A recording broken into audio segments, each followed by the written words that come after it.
Hammalaringizga assalomu alaykum. Hurmatli Katyo'l ishqibozlari va dehqonlar.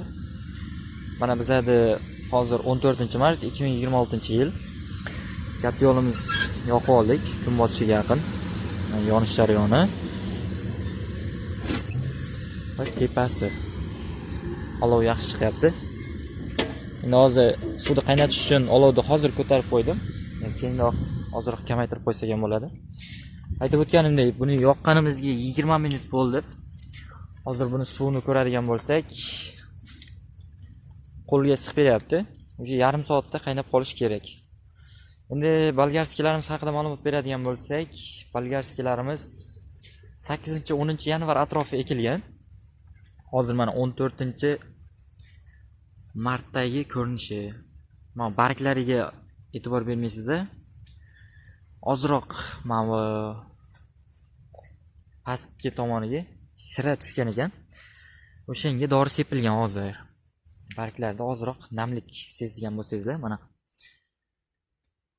dori sepilgan. Kechki payt sepildi. Mana bolgarskilarimiz hozir ko'rinishi yanvarda aytib o'tganimdek 8-10 atrofi ekilgan.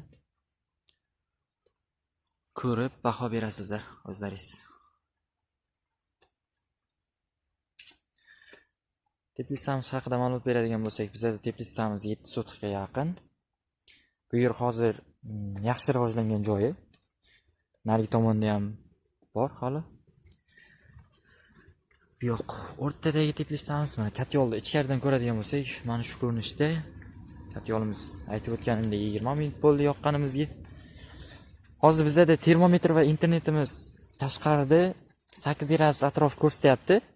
Lekin ichkariga kiradigan bo'lsak 15 dan balandda bemalol odam yursa bo'ladi. Mana bu yoqda ham bolgarskilarimiz bor.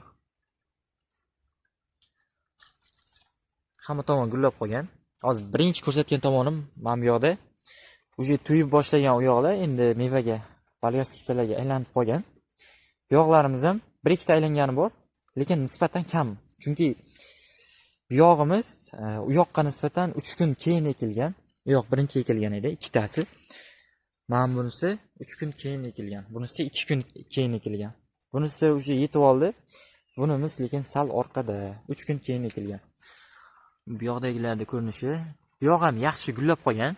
Endi nisbatan unga nisbatan ozgina bo'yi kichikroq. Suvimiz bu yer ham yaxshi ilibdi.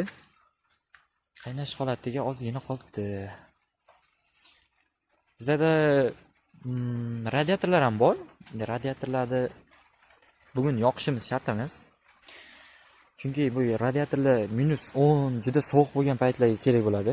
Bir qo'shib olsa buni yarim soatda ichkarida issiq qilib tashlaydi.